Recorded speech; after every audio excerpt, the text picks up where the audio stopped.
Thank you for coming. It's a really great turnout. It's early in the morning. All that great music last night. Can we listen to some music in the beginning, Gabriel? We have a song prepared for our guest. And I wanted to share it with you because it's a very special song and you might know it.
Seymour, it's a song for you. It even has your name. Yes, it does indeed, and it's actually written about a day or two in my life when I was up in Scotland. But you know, it's I have mixed feelings about it, but you know. Is anyone else in the audience who has a song just written for them? Anyone? Raise their hands. No. We're sitting here with a legend and very, very honored to be here. Thank you, Sergio, for providing this beautiful environment and the whole Circulart team. And Seymour, you saw some of the first Circulart bands last night, right? How did you like it? Oh God, it was amazing. I mean, you know, I was expecting it to be very good, but it was great. It was unbelievable. I mean, how good they were. You know, I had to get up early for this, but I didn't want the music to end. It was that good. And before that, the tango, I mean, that was playing outside, I was sitting there too. The tango is one of the most exciting dances, and you know, the whole evening was great. When you sit there, you've been in this business for almost 60 years. When you sit there and you listen to a band for the first time, what do you listen to? I listen for the song mostly. I mean, other people listen for other things, and they're very successful at what they do. To me, the song is the heart of everything, and you know, maybe it's because I got into music when I was so young, pre-rock and roll, although it was kind of bubbling up in different areas. You know, country music was coming in, and rhythm and blues and things like that. But basically, with very few exceptions, the songwriters wrote the songs and the singers sang them. And that's where the term A&R comes from, artist and repertoire. The A&R heads pick the artists and they put them together with the repertoire. But there were a few exceptions. I mean, Peggy Lee wrote a lot of songs, and there were others, but for the most part, the biggest stars of the day. And even early into rock and roll, Elvis Presley was not a songwriter. I mean, he helped build the careers and further the careers of so many, but he himself was not a writer. You were 14 years old when you got into the music business. That was, if I'm right, in 1956. Yes. And it was in New York, the Lower East Side was No, it wasn't the Lower East Side. No, it was Billboard. It was the Palace Theater building. My father was from the Lower East Side. Right. Going way back. But no, I was from Brooklyn. From Bensonhurst. But I went up to Billboard actually when I was 13, and the chart director, Tom Noonan, opened the doors for me and gave me a place to sit after school, and just all I was doing was writing down the charts from the years before. I had my own books already from the early 50s when I was a kid, and I would listen to a show on Saturday mornings that played the hit parade from Billboard, and I just wanted to go back further. I figured that youth was against me. I've learned, and there's so many young people out here. Youth is on your side, and it's learn as much and do as much as you can while you're young. As I was writing down, these hits from the 40s by people like Glenn Miller and the Dorsey Brothers, there was a revolution going on right outside the window there, because Billboard was located right in the heart of the music business. The indie companies were there. The majors that were based in New York were not far away.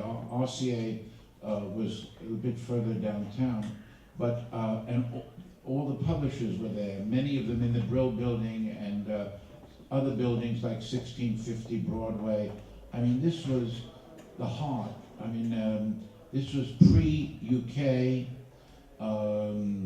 Out in California, you really had one record company that of major status, Capitol Records, which was founded by two very famous songwriters, Johnny Mercer being one of them, and De Silva, yeah. And you just told me about how different the language and the music was that people listened to in America back then. It was not all English language. It was very different. Oh, no. You had, well, first of all, a lot of the singers were Italian, especially the male singers, but the female ones too, and they were singing, songs even in Italian. I mean, I went to a high school, Lafayette High School in Brooklyn, and a few years ahead of me was a guy called Victor Moan, and his first hit, they yanked him out of school, and he recorded "You're Breaking My Heart," which is half in Italian and half in English. And can you sing it? The biggest record of 1959. Do you still remember the lines? Because you know so many songs. L'aurora bianca vestitas. Yeah, of course I remember them. But I'm not a of course, what do you think? Yes, and then long before there was Meet-Em, which is great, it's just celebrating its 50th anniversary next year, there was the San Remo Festival, which was mostly for songwriters, but I went over there, and there were people there like Domenico Modugno and Claudio Villa, and their songs were incredible. Nel Blu Dipinto de Blue, which is better known as Volare, was the biggest record of 1959 by far. Is Volare big in Colombia and Latin America? Yeah. Yes, I think it means something all over the world. That doesn't matter what language it's in, I think what really did it, you had the greatest female singer, in my estimation, sang in French, Edith Piaf, and I mean, she didn't have more hits than say Patti Page, who probably was the biggest artist at that time, a female.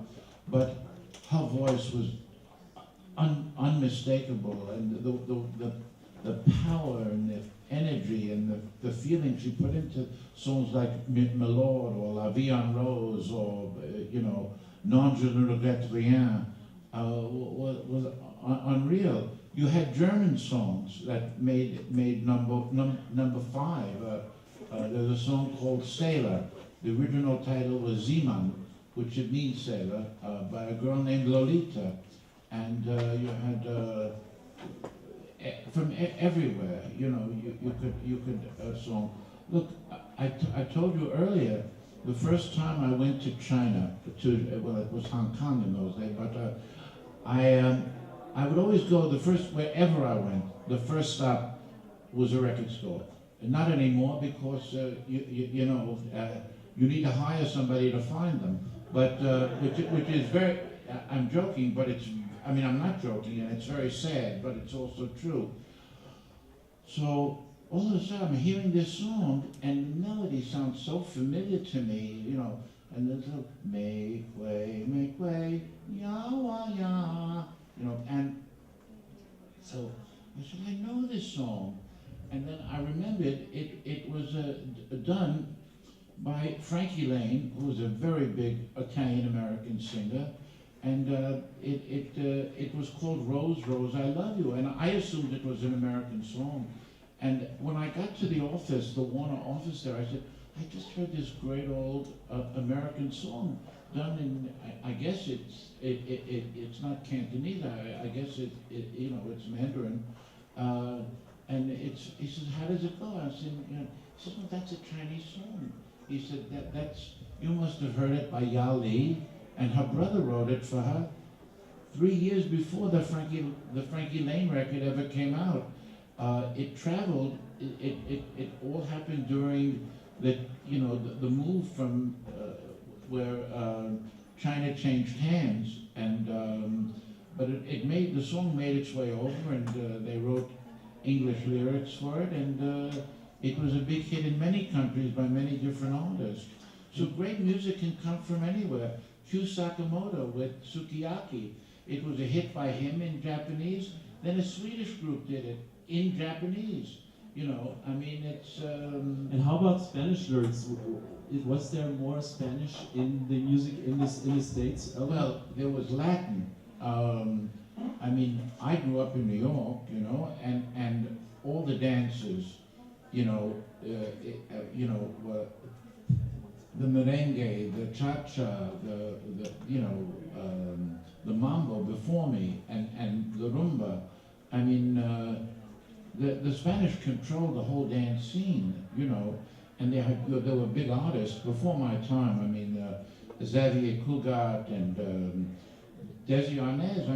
Most people know him from, if they know him at all, from I Love Lucy, but he had million-selling records, Babalu, and everybody played a part. And how come English became this thing? Well, because I guess rock and roll was so powerful, and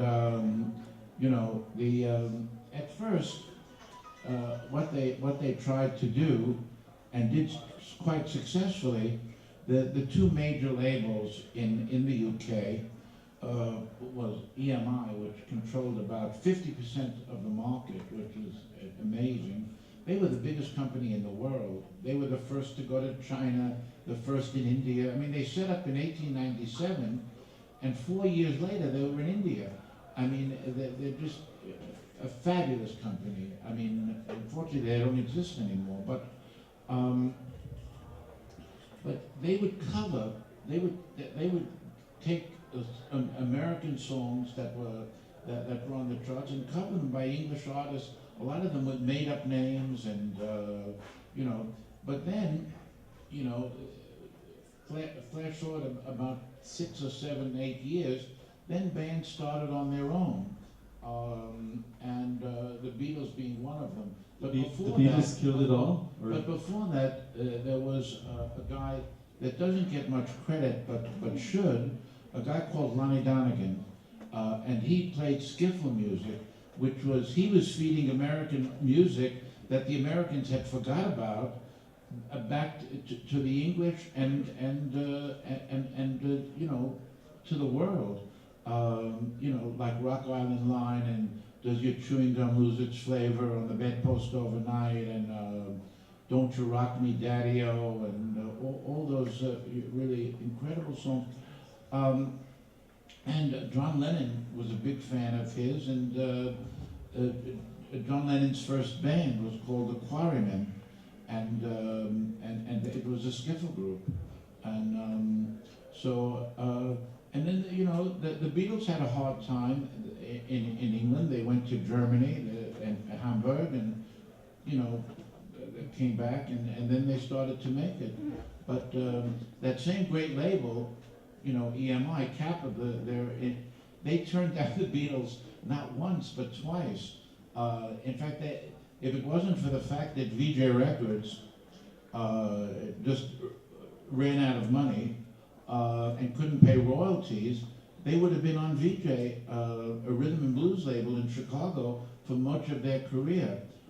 They had the first two records, Love Me Do and Please Please Me, but they didn't pay royalties, so the record came back, so the music came back. And Capitol, in their wisdom, turned them down yet again. And that was She Loves You. And they had a great lawyer, EMI, an American lawyer, probably the smartest lawyer I ever met, Paul Marshall.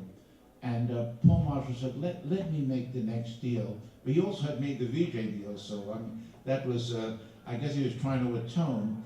And he called up Dick Clark. You know who Dick Clark is, or was? He was a big TV show he had on, and you know. But he also, he looked so clean and healthy and everything.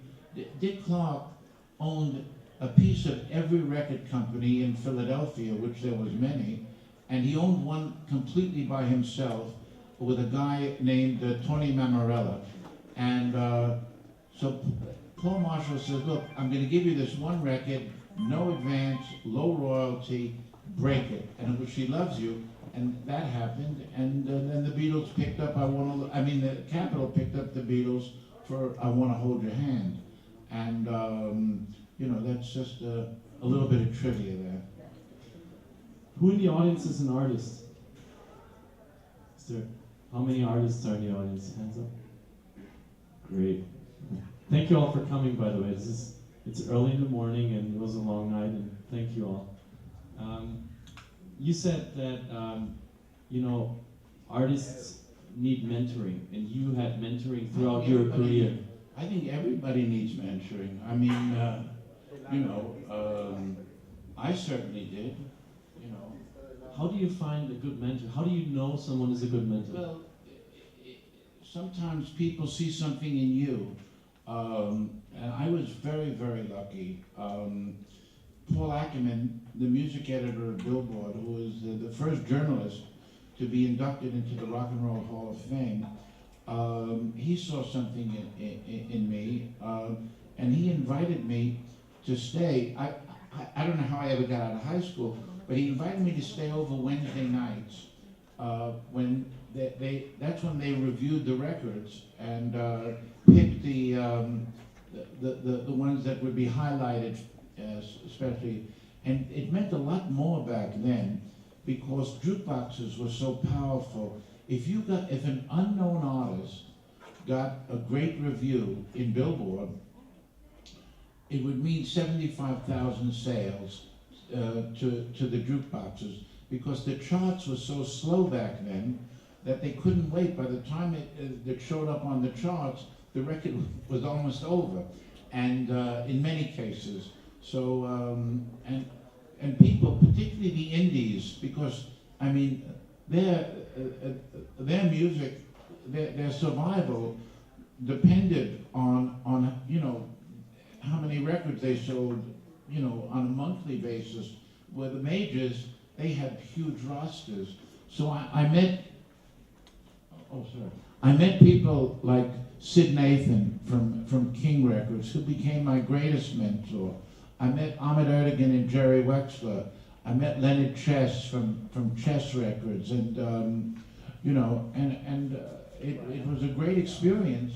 By that time, this wasn't in the first year, I was about 15, 16 years old, and they all gave me advice, but Sid Nathan most of all. And what was the most important advice you think you got? Well, that the song is everything. I mean, that's, a hit song is the most important thing. I mean, you can have a great artist, and if the song doesn't match up, even if he's got a great career, it'll hurt his or her career or their career. The song is everything, and in one way or another, that's what they all said, and it's in my life, it's certainly been true. I mean, my experience the same. I want to quote you. She was the most important person in her career. The best thing we could do was get out of her way. You know who you said that about? I've said about Madame. I didn't say it the day I met her. I mean, but yes, I found that out very quickly. I had dance music was starting to happen, and I met a few guys who were very steeped in that. And one of early them, 80s. One of them was a guy called Mark Kamens, and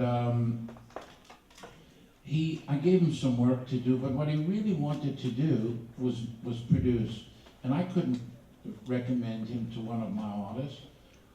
He had no track record. I said, you find me the artist, and I gave him some money, and one of the artists he brought me, I think the third one, was Madonna, and I was in hospital when it happened. I had an infection around my heart, which in those days required 4 weeks in the hospital on drugs, and so I had to come to the hospital, and I looked a mess. I had somebody give me a shower. I had my secretary bring my barber there. Not only cut my hair, but shaved me, and I tried to look as good as I could. When she walked in, she couldn't have cared what I looked like. I mean, all she wanted was a deal. She was that anxious, and she had so much belief in herself and was so hungry. I saw that right away. And, by the time the second record came along, I did say that. And I said it to her face. The best thing to do is just stay out of her way, because she knows exactly what she wants. And the people who didn't, a lot of them fell by the wayside, because, she knew best. You signed Madonna in 1982, is that correct? Yes. That's the year I was born. So, when you listened to her music first, was it on a Walkman, or? It was on a Walkman. They had just come out, and that's what kept me from freaking out in the hospital, was having that. But it was one song called Everybody. But and then it just kept getting better and better. And how did you have so many famous bands on your roster, it's almost hard to name them all, but I guess... it's hard for me too. Who was your favorite encounter? Was it the Talking Heads? Was it the Ramones? I can't say that. I mean, I can say that the band that I was closest with on a personal level was the Ramones, because my wife wound up managing them, and they were in and out of my house all the time. They knew my every movement. I had come back from England, and 10 minutes later, the phone rings, and it's Johnny Ramone, and he says, we got some new songs, the way they talk. And I said, look, I just got home, it was a Sunday. I said, give me one day, come in on Tuesday, anytime you want. I really want to hear them. He says, no, we want you to hear them live, and we know you're not doing anything on Wednesday. How did they knew from my wife? But I tell you, it was great. I went there. Not only were the songs great, but I was standing out there.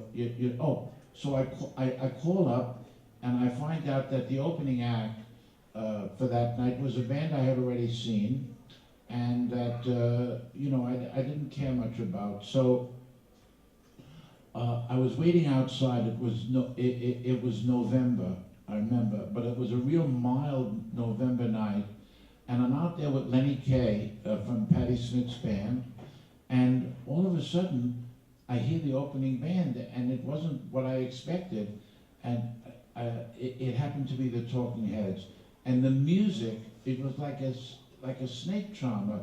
It like sucked me into the room, and I melted. They were so good, and it was only a three-piece. Then I rushed up like a kid, and started trying to help them take the equipment. They had no help, nothing, and I just was in love with them, and I signed them, but it took me 11 and a half months to sign them, and how I ever did it, I don't know. How a major label didn't see what I saw in them, because I couldn't offer them a lot of money, I didn't have it, and 11 and a half months, usually they're bands that I've signed. Well, the Ramones I saw the first night I actually saw them, and drew up a contract, told them to go see a lawyer, and the same with Madonna. But and it was that way with Echo and the Bunnymen, the Smiths, Depeche Mode, and many other bands. It just, it's like that old R&B song, "Just One Look Is All It Took."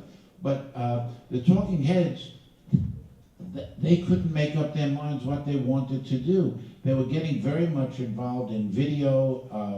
Devo and they were like real pioneers along with Devo in that. And I lost so many nights sleep thinking that who's going to get this band. And 11 and a half months later, I signed the Talking Heads, and one of the best signings ever, and one of the best bands ever. Is there a secret formula? Is there something that makes these people more successful than 99% of the others? Well, the talent is the most important, and I think that songwriting is very important, as I said, but also how they perform, and that they stick with it, that they don't, a lot of people throw in the towel too easily and get discouraged. I can understand it. It's a very, very hard life. You got high up in the music business when it was probably on a never seen height of making money, right? I mean, there has always been a music business in earlier days. Very way back, it was more in Europe. You had Mozart composing for people that were paying him for his work. It was a business that was based on rich people supporting poor artists. It was based on the fact that Mozart and Tchaikovsky and Beethoven were the rock stars of their day, but the majority of people had no money, so that's why it was a small audience. Right. But, there's always been a music business. Look, we're in rough times now. There will always be a music business. Okay, let me tell you, artists. Things are bad. They've been worse, okay, than they are now. And because when you look at the economy of the music business, it seems like it was very low, and then CDs and vinyl and CDs came, and now we're kind of in the streaming age. It's like maybe this, thank God. I'll settle for that. But what I know is that everybody, just about everybody in this audience, I know me, and I'm sure you too. We all have our own soundtracks that we live by. A lot of the songs, believe it or not, and mine are not even rock and roll songs, because I think you really, the songs you get most attached to are the songs that when you're around 13 years old. If you get into music really early, it could be 2 years earlier than that. But by the time you're 18, basically your thoughts and your taste, it's open to change all the time. But when you think back, a lot of what you think back on are the songs from that period. There'll always be, if you're thinking of going into, artists or anything, don't worry. Music business is not going to disappear.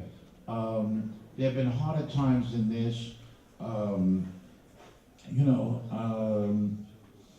There was a time when it was all live music. There was no phonographs, and people were had to throw out pianos and sheet music, and buy gramophones, and then you had the Depression. You had radio, which eventually became a great asset to music, but in the beginning people were frightened of it because it was competition, and it was free.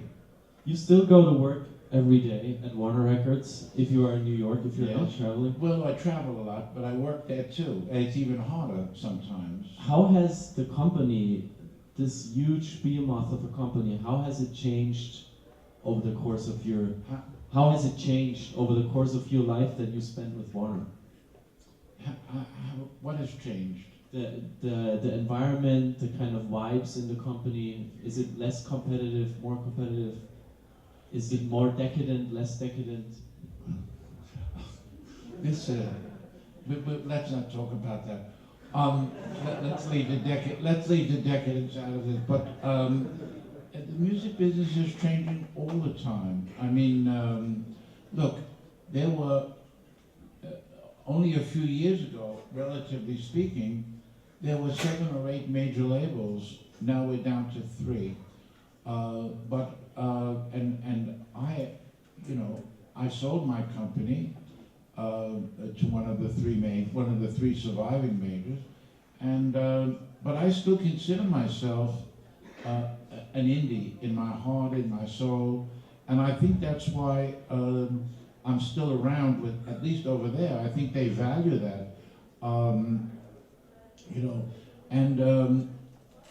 the first year of I'm one of the people who helped start the Rock and Roll Hall of Fame, along with Ahmet Ertegun, a lawyer called Alan Grubman, who got all the other labels involved, and Jan Wenner from Rolling Stone.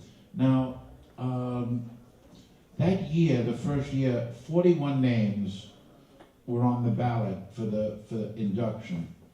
And of those 41 names, clearly 39 of them started their careers on independent labels.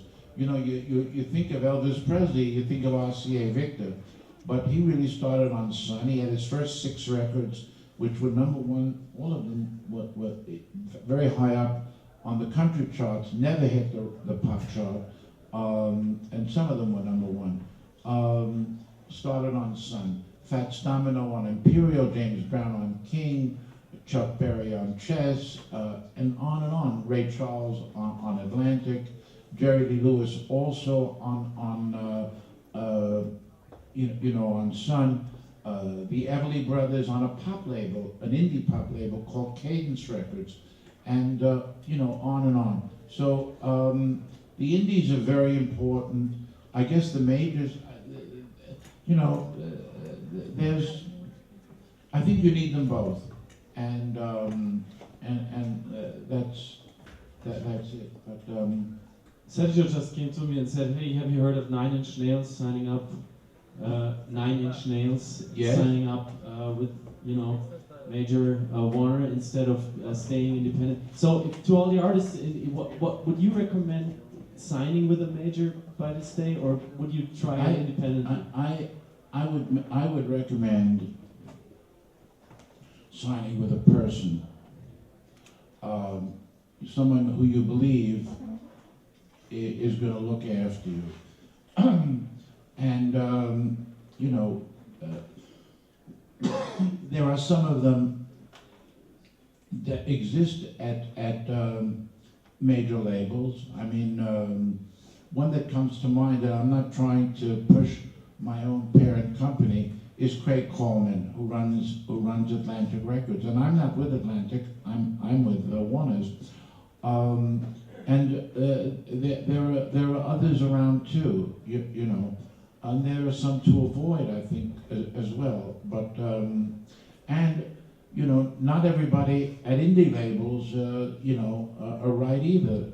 You know, some of them are in it, you know, for the right reasons, and some of them aren't. You have to know in your heart that you're with the right person. I wouldn't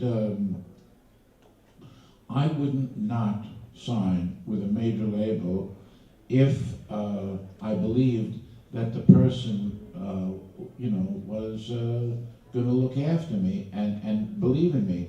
The one problem is that a lot of people at major labels, even the very good ones, and maybe perhaps the very best ones, get offered jobs from other companies and are pulled away. But I wouldn't let that worry you. I mean, I think that you let your heart, you know, make the decision, and your head as well. You know, if you think this person, you know, is not just trying to jump on you know, what looks like a hit. Sometimes it's usually, but not always, the first people you meet, the first or second people. The others are just, you know, waving money around and, you know, but there's no, you know, it can go either way. It can be anyone, but you should just give it a lot of thought before you you know, you give yourself away. Who in the audience works for a label or runs a label? Anyone? Great. It's like 80% artists, 10% labels, maybe. And you once said about starting your own label.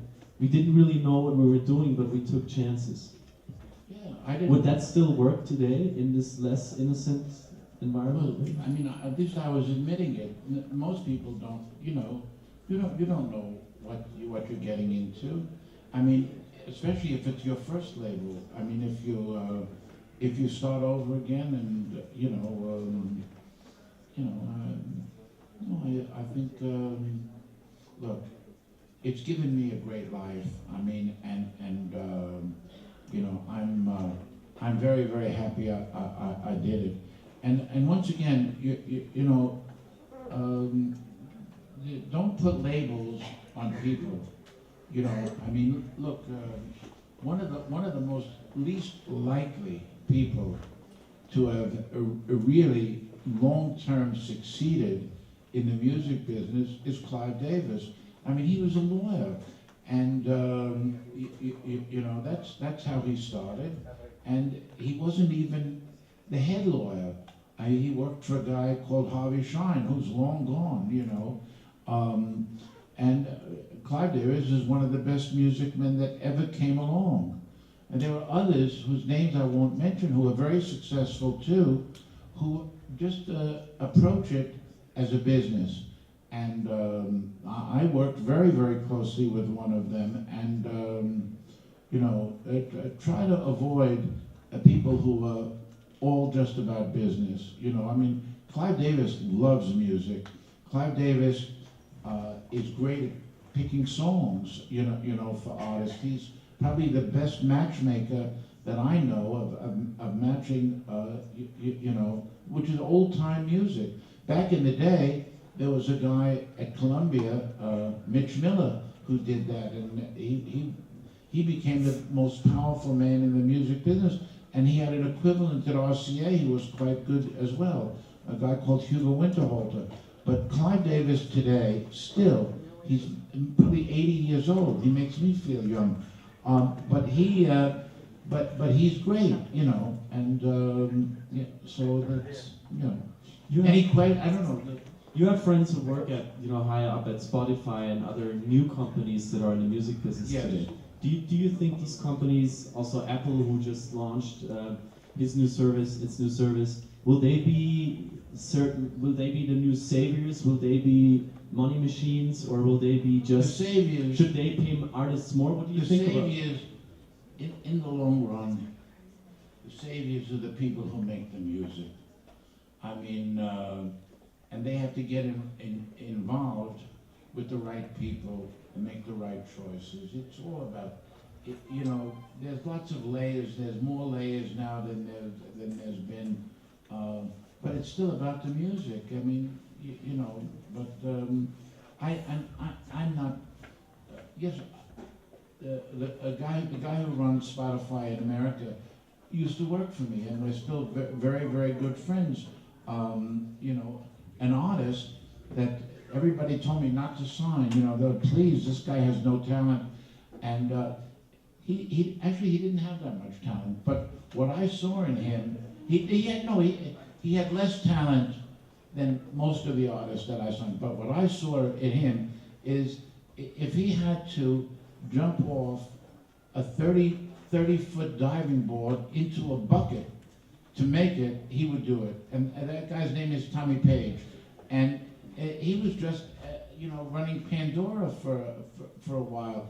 I mean, I knew whatever he did, he'd be successful. He was the publisher of Billboard.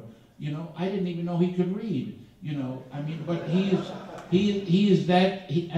Look, I love this guy very much, and I'm saying this all in the best ways of everything. This guy's, wherever he goes, he's going to make his mark. He's a star.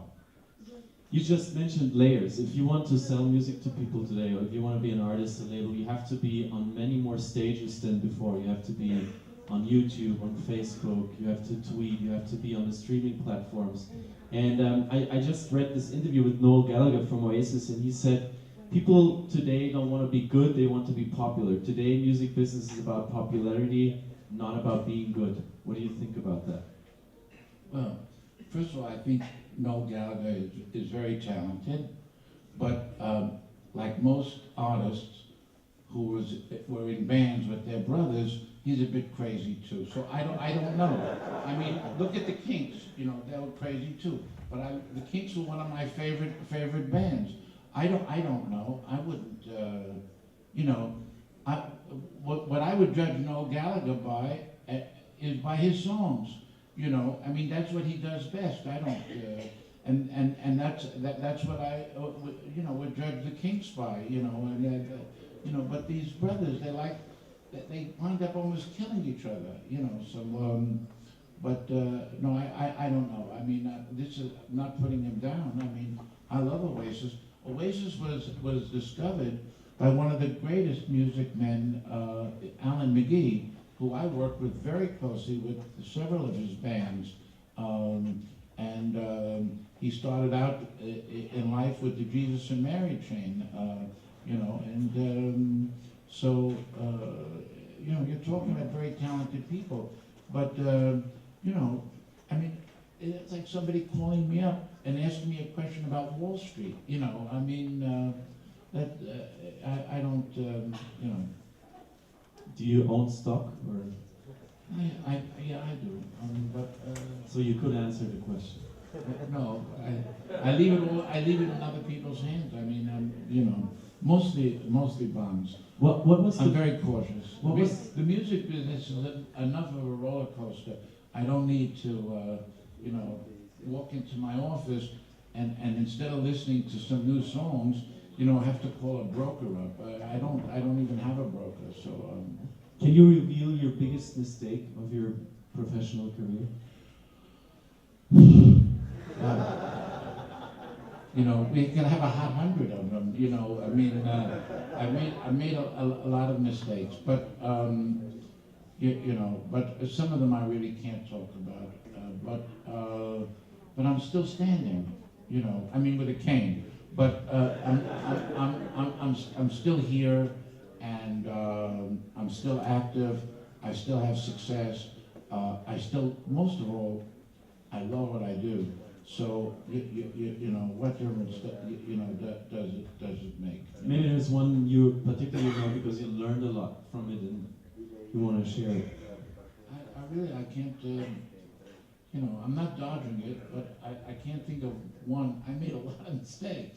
You know, look, even in my signings, you know, you know all the successes that I've had. You don't know the bands and the artists that I signed that weren't successful, but I don't view them as mistakes. I view that as part of the road.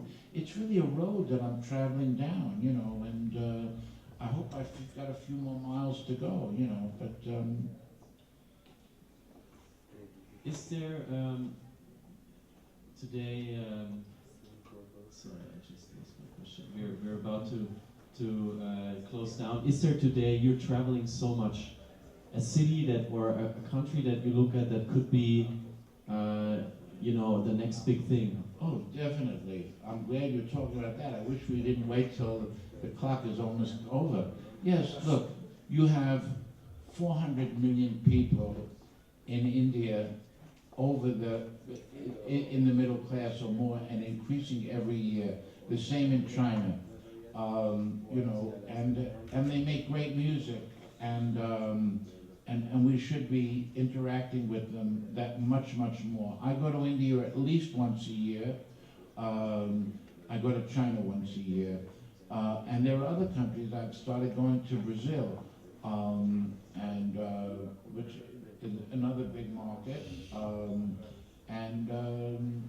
It can come from anywhere. Look, there are 250,000 people that live in Iceland. And I mean, look at what great music they turn out, you know. I mean, and 250,000 people, you know. I mean, it can come from anywhere. Look, you know, and you know, there's.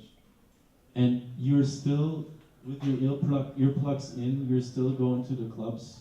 You told me. I'm losing my hearing, so I don't need the earplugs. See, with everything bad is something good. No, if it's really loud, I have to, yeah, but. And is this still your favorite way of discovering new music, going to the clubs, or what is today your favorite source of new hot stuff? It is. I mean, look, I have a life outside of music, but music gave it to me. I mean, I like to travel. I like antiques, you know, and you know, but without success in the music business, you know, I wouldn't even be able to buy souvenirs. But no, music has given me everything, and I still love it, and I still love working with people, and you know, yeah. And as you said, you're a fan, basically. Oh, well, that was the beginning of it all. And I think that I think the people who are in this room that are not artists, they better be fans. If you're going after this business to make a lot of money, forget about it. I mean, if you got to be a fan, you got to really love what you do. And if it looks easy, let me tell you, it's not. But it's fun. Do we have questions from the audience already? Or are they still writing? Maybe I can ask you one last thing. I'm happy to know some music people in Latin America, and I remember us discussing fiercely last year when the World Cup, the Soccer World Cup was happening in Brazil. Yeah. And that I'm from Germany, so soccer is huge. So always when these Soccer World Cups happen, I look who opens up, who has the song for the cup that goes all around the world, who goes on stage opening it up. Last year, we had Pitbull from Miami. In South Africa, we had Shakira. Is this just a language barrier thing that when it comes to these huge worldwide events, that they put people on stage that are usually not from the countries where the event is hosted? Is there more to it, especially with the World Cup in Brazil, that Latin American music is not there in the Western eye? First of all, I'm not sure what you mean. I mean, I guess they pick these people to draw people. I don't know. You have to ask them. Music probably has, even with all its faults, is the lowest common denominator around, you know, the world. I mean, I would think that a hit record somewhere, a massive hit record, stands a chance of being a hit all over the world more than a book that's a hit book, even more than a movie. But I don't know. I'm just thinking. And what's wrong with Pitbull being in Brazil? You know, I went down to Brazil and I found an artist down there just before, and right after I signed him, he's not developed very big yet, but I'm hoping that he will. You know, ESPN signed him to represent them you know, so at least I think I made a good choice. Whether he's not happened yet, but I think he will. You know, and I think Pitbull is a genius. I've met him, and you know, but that's another story for another day. And I love him. I mean, I'm still in contact with him, but that's you know. What was the last really, really good song you listened to? I know it's a tough one. What? I know it's a tough one. No, because it's infinitesimal. I mean, you know, I mean, and I haven't been listening. I've been listening. First of all, what I heard last night, those three bands were fantastic. I mean, and I don't know if they're on record label. They should be. I mean, they're all great. I think they're great. But you know, I always have music going around in my head. A lot of it, I must admit, is very, very old music because you know, I just, you know, I always go back to my roots. But you know, there's a band now that I'm trying very hard to sign, and certainly not going to talk about them. But you know, but some of my recent signings, I'm very, very proud of. In all my years, up until last year, I never signed an underage band, having to go through court and everything. But there's this band in Austin, Texas, Residual Kid, and I think they're tremendous. And also luckily, they're from Austin. So their parents are from Austin, and they understand what the music business is all about. So they're not, I think they'll be easy people to deal with, reasonable people.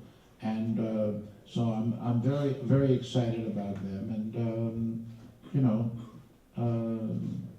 but I'm always looking. Thank you, Seymour. Are we ready for the audience questions? Because there's so many people here that I'm curious to hear what you guys are asking for.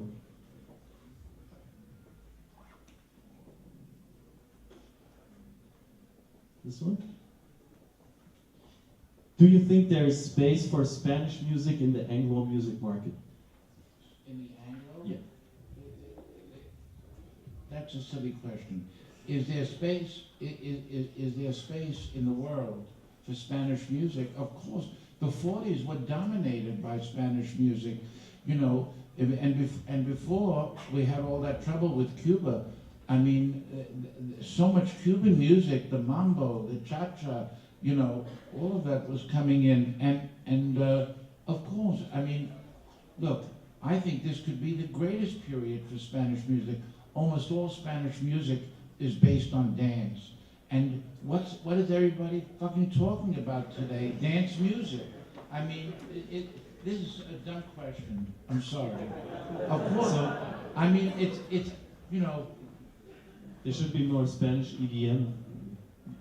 Of course, you know, you know, especially there, because I don't think people, look, I listen to words, but I think it's less, you know, if it's music that's really made for dancing, I think the words mean a little bit less. It's more about the music, you know. My dancing days are over, but and they were over a long time ago. I never was a good dancer, but I love the music, you know. I mean, look, Madonna was so big in dance. Will the album survive or singles? I hope they both survive. You know, one thing that upsets me is I was a record collector, and that seems to be very much you know, going out the door, you know, and maybe non-existent at all. I mean, that's why I'm glad to see that every year vinyl keeps coming back a little bit. I think that you know, I don't think you can you know, I mean, what grabs me more, because I'm very impatient.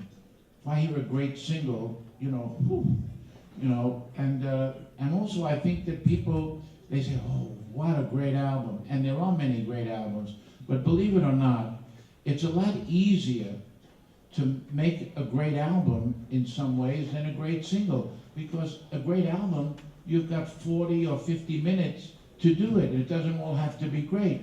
When you got 3 minutes, you gotta fucking, you know, put it all in there, and it's all gotta be great. But, you know, that's just what, you know, my feelings on it. Will there be ever again, in these times where fame and power seems to come faster and go faster, will there ever be again these super huge bands like the Rolling Stones or Led Zeppelin? I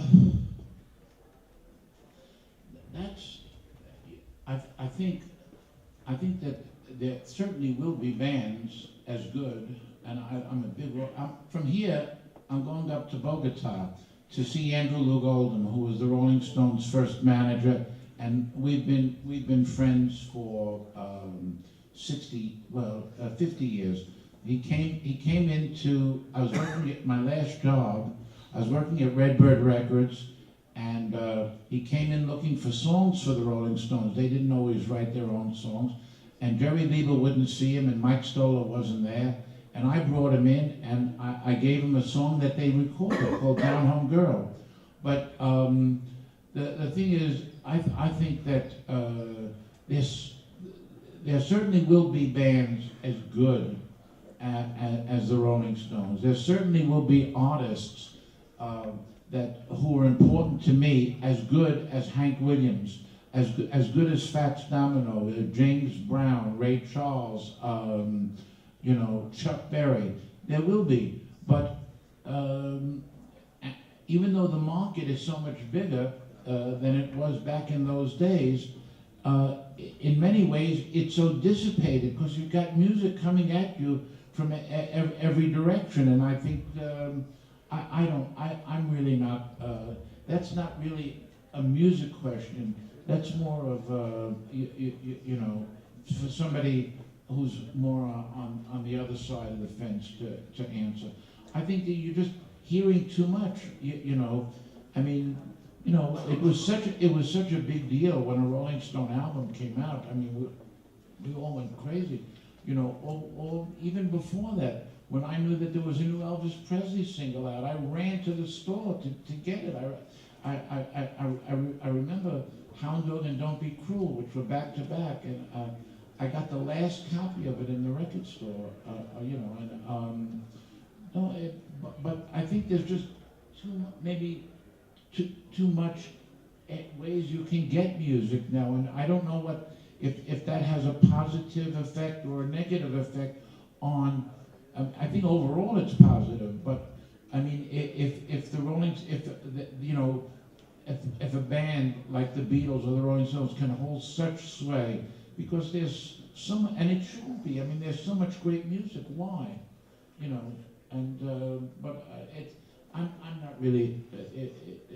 You know, I think there are a lot of. I think there are people in the audience who can answer that better than me. If you think in the future, maybe the next couple of years, what do you think will be the most attractive activities for artists? The most attractive things to do for artists in the music business? Will it be live shows? Will it be make touring? Music? What do you, that is the dumb. Who answered? Who wrote that question? You did? That's the. I mean, you do what you fucking do best. Make music. Thank you, Seymour Stein.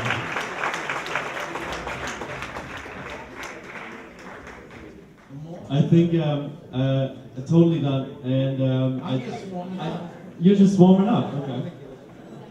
Is there anything you would like to? You know, we have a very unique and great audience here in the middle of Medellin. So, is there anything you would maybe like to share that we haven't touched yet?